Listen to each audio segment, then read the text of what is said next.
Pada Sanchalanasana. Pour atteindre Pada Sanchalanasana, on passera d'abord en Supta Pawan Moktanasana.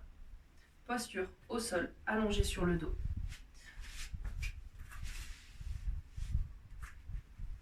Hop. Allongez-vous sur le dos, les bras le long du corps. Jambes allongées, complètement relâchées pour commencer. Vous allez, dans un premier temps, fléchir la jambe droite et chercher à amener votre genou le plus proche de votre poitrine. Tenez la posture, 5 cycles de respiration comme ceci. J'inspire par le nez et j'expire par la bouche.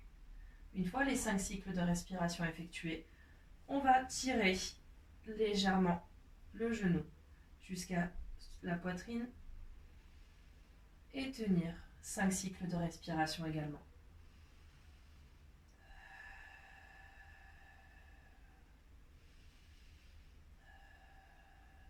Une fois les 5 cycles de respiration faits, on va continuer de presser, donc au niveau, le genou sur sa poitrine, sauf que sur l'expiration, on va lever la tête pour chercher à toucher le nez, donc le genou avec son nez.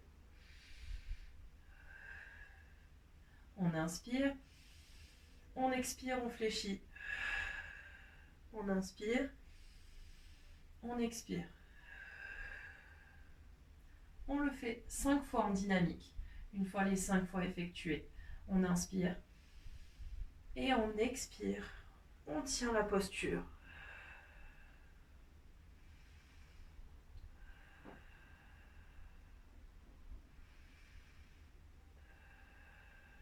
Cinq cycles de respiration. Puis on relâche la tête et on repose la jambe. Le genou complètement fléchi, donc avec le talon vers le bas et les mains qui pressent. On est sur Supta Pawan Moktanasana. Maintenant, on va aller vers la posture d'après, du coup, qui est Pada Sanchalanasana. Donc cette fois, on va partir sur cette posture-là. On va relâcher les mains. On reste toujours sur ma jambe droite. Et on va effectuer un angle à 90 degrés au niveau du genou.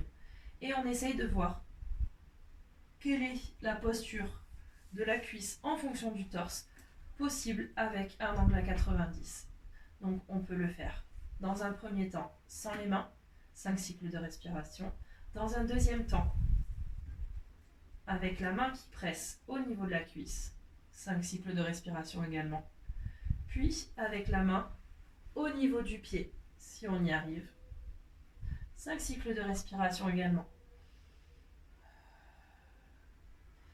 Et en dernier, on essaye de venir toucher son nez, hop, son genou avec son nez. Puis on relâche complètement. On check et on repart de l'autre côté. Je fléchis ma jambe, je l'amène à ma poitrine avec le talon vers le bas.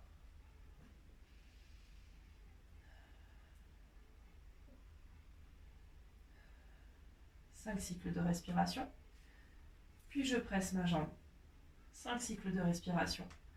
Puis je fais 5 dynamiques des genoux. J'expire quand je lève ma tête et j'inspire. Et après, je vais chercher à tenir 5 cycles de respiration en haut. Puis je relâche complètement.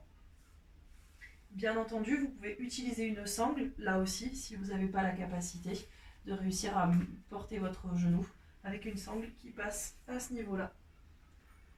Hop. Comme ceci, pour pouvoir presser si besoin. Puis on passe à Pada. Et donc, dans ces cas-là, on lève la jambe, angle à 90 degrés. 5 cycles de respiration. On presse. 5 cycles de respiration. On presse encore un peu plus. 5 cycles de respiration. Attention, le dos est toujours droit. Pas de fesses qui se décollent. Pas de jambe qui se fléchit au niveau de la jambe droite. La jambe est complètement détendu. Et si besoin, pareil, on prend une sangle qu'on met sous le pied. Comme ceci, ou même comme ceci. 5 cycles de respiration. Le dos droit. Et le genou le plus proche. Hop. De la poitrine. Et après, vous relâchez complètement. Et vous vous reposez en Savasana.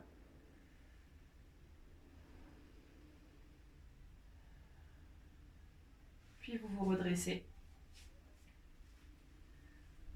en basculant sans vous faire mal au dos.